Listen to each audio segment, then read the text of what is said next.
सभी कथाओं को पूरा सुनने से पाप नष्ट हो जाता है और मनुष्य स्वर्गलोक को जाता है। आज की कथा है पिनाक शंकर जी का प्रिय धनुष। दूसरे दिन प्रातःकाल राजा जनक से महर्षि विश्वामित्र ने कहा, हे राजन, दशरथ के इन दोनों कुमारों की इच्छा पिनाक नामक धनुष को देखने की है, अतः आप इनकी इच्छा पूर्ण करने की व्यवस्था कीजिए। राजा जनक के कुछ कहने से पूर्व ही राम ने कहा, हे नरश्रेष्ठ, पहले आप हमें पिनाक का वृतांत सुनाइए। हमने सुना है कि पिनाक शंकर जी का प्रिय धनुष है। शिव जी के पास से यह आपके पास कैसे आया?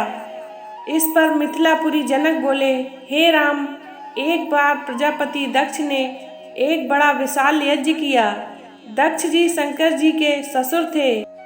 अपने जामाता से अप्रसन्न होने के कारण उस यज्ञ में उन्होंने शिव जी को आमंत्रित नहीं किया और ना ही अपनी पुत्री सती को।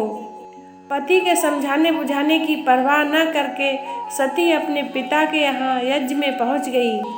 वहाँ सती का बहुत अपमान हुआ।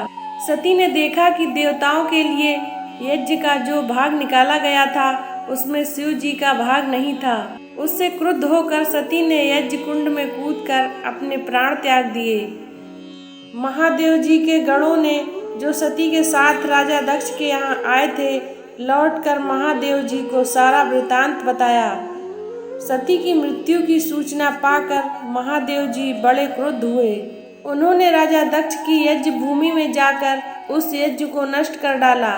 फिर वे अपना पिनाक धनुष चढ़ाकर देवताओं को मारने के लिए अग्रसर हुए, क्योंकि देवताओं ने उस यज्ञ का भाग महादेव जी को नहीं दिया था।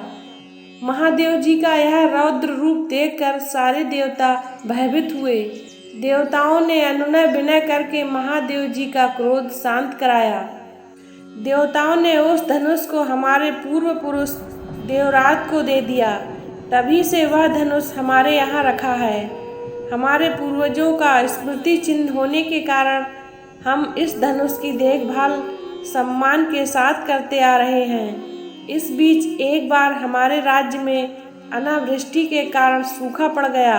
इससे प्रजाजनों को भयंकर कष्ट का सामना करना पड़ा। उस कष्ट से मुक्ति पाने के लिए मैंने बहुत बड़ा यज्ञ किया। पुरोहितों के आदेशानुसार मैंने अपने हाथों से खेतों में हल चलाया। हल से भूमि खोदते खोदते भगवान की इच्छा से मुझे एक परम रूपवती कन्या प्राप्त हुई। उसे मैं अपने राजमहल ले आया और उसका नाम सीता रखकर अपनी पुत्री के समान उसका लालन पालन करने लगा। जब सीता किशोरावस्था को प्राप्त हुई तो बहुत दूर दूर तक उसके सौंदर्य एवं गुणों की ख्याति फैलने लगी। देश देशांतर के राजकुमार उसके साथ विवाह करने के लिए लालायित होने लगे। मैं अद्भुत पराक्रमी योद्धा के साथ ही सीता का विवाह करना चाहता था। अतः मैंने यह प्रतिज्ञा कर ली थी कि शिव जी के धनुष पिनाक पर प्रतिज्ञा चढ़ा देने वाला वीर राजकुमार ही सीता का पति होगा। मेरी प्रतिज्ञा की सूचना पाकर सहस्त्रों राजकुमार और राजा महाराजा समय समय पर अपने बल की परीक्षा करने के लिए यहाँ आए, किंतु पिनाक पर प्रतिज्ञा चढ़ाना तो दूर, वे उसे तिल भर खिसका भी न सके।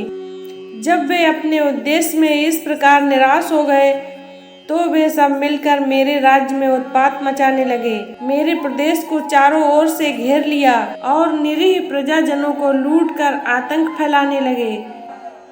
मैं अपनी सेना को लेकर उनके साथ निरंतर युद्ध करता रहा। वे अनेक राजा थे, उनके पास सेना भी बहुत अधिक थी, इसलिए इस संघर्ष में मेरी बहुत सी सेना नष्ट हो गई। इस पर मैंने भगवान का सहारा मानकर उनकी तपस्या की। मेरी तपस्या से प्रसन्न होकर भगवान ने मुझे देवताओं की चतुरंगी सेना प्रदान की। उस सेना ने आतताई राजाओं के साथ भयंकर युद्ध किया और सभी उपद्रवी राजकुमारों को भगाया। उनके भाग जाने के बाद मैंने सोचा कि एक विशाल यज्ञ करके इस अवसर पर ही अपनी प्रतिज्ञा पूरी करूं। इसलिए मैंने इस महान यज्ञ का आयोजन किया है। अब जो कोई भी महादेव जी के इस धनुष की प्रतिज्ञा चढ़ा देगा, उसी वीर पुरुष के साथ मैं अपनी अनुपम गुणवती पुत्री सीता का विवाह करके निश्चिंत हो जाऊंगा। ऐसे ही ज्ञानवर्धक कथा सुनने के लिए हमारे चैनल को ज़्यादा से ज़्यादा लाइक, शेयर एंड सब्सक्राइब करें। जय श्री राम।